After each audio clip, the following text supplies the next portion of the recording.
Справжнє питання і справжня проблема, я гадаю. Ви класний пост написали, що, правда, я його далі не знайшов. Про 13% фріків, незрозумілих людей, які, живучи в Україні, проголосували за Путіна. Пардон Медведчука.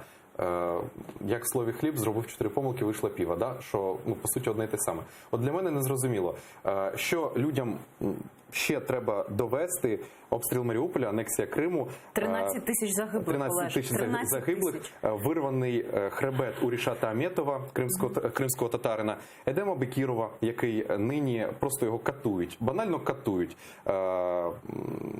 І так далі, і так далі, і так далі. Продовжувати ще дуже-дуже багато, безліч взагалі цих історій, на жаль, не міфічних, на жаль, історій, які на схід від нас на 700 кілометрів, на південь 800. Окупована територія, щоденні обстріли, навіть попри те, що, здається, в суботу домовились так пафосно і гучно про перемир'я безстрокове і так далі. 2 загиблих вже у понеділок було. Режим тиші у нас був з 8 березня, і за цей час, друзі, з 8 березня режим тиші подарував нам ось такі цифри: 47 загиблих українських військових і близько 300 поранених. Ось такий у нас режим тиші. Довіряти росіянам – це себе не поважати. Я не вірю жодному слову, жодного російського чиновника, офіцера, не знаю, будь-кого, хто займається обміном полонених в рамках Мінських угод. Я не знаходжу реальних шансів вийти з цієї ситуації, окрім санкцій.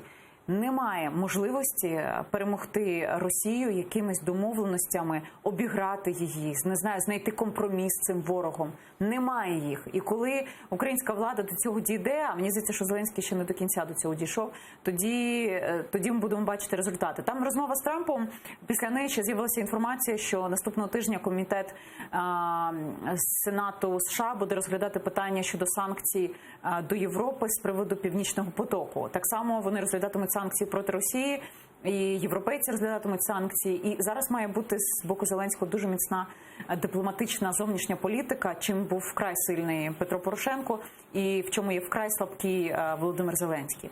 Ну а щодо цих 13%... Для мене це боляче, насправді.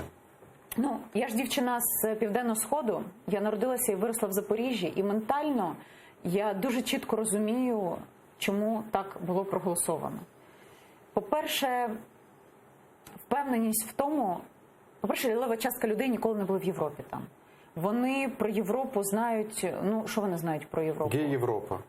Можливо. Це перше. Максимум, що вони про Європу знають, це тримання в руці шоколадки Баунті. Це у них асоціюється з Європою і з чимось таким смачним, з красивою обкладинкою, але недоступним і не нашим, знаєш. От, плюс індустріальні міста. Я сама з індустріального міста, я народилася в районі, де все було оточено заводами, і люди про одне тільки мріяли. Щастя було тільки в одному, щоб ці заводи працювали, завжди був шмат хліба, бажано з лікарською ковбасою вищого сорту, і щоб діти були здорові, ну і щоб тихо було, мирно. Більше вони нічого не хочуть. Такі слова, як НАТО і ЄС, для них є чимось ефемерним. Тобто це такі, знаєш, коли говорять з точки зору дисперсних систем, от нічого не понятно для багатьох. Так от це для них дисперсна система. Нічого не зрозуміло. Російська мова, яка довгий час була їхньою рідною мовою. Тут прийшли якісь бандеровці, як мені в Одесі сказали, на прошлой неділі я їхала з таксистом на зйомку, і він мені, я з ним українською, він зі мною російською, і каже мені, не бачу, а віжу. Я кажу, в сенсі. Ну, неправильно говорите тут в нашому городі. От. Ну, і я далі починаю з ними вести якусь полеміку, і він мені заряджає тему, яку я чую з російських ЗМІ. Про те, що, мовляв, фашисти всі ці роки принижували їх і врешті поплатилися за це. Ну, маючи на увазі, напевно, реванш проросійських сил. До чого я хилю? До того, що російські телеканали, Запоріжжя, Донецька, Луганська область, люди бідно живуть, але знаходять 300 гривень, щоб підписатися і дивитися цифрове телебачення, в якому є канали російські. Вони звикли до них. Це для них шлях у світ.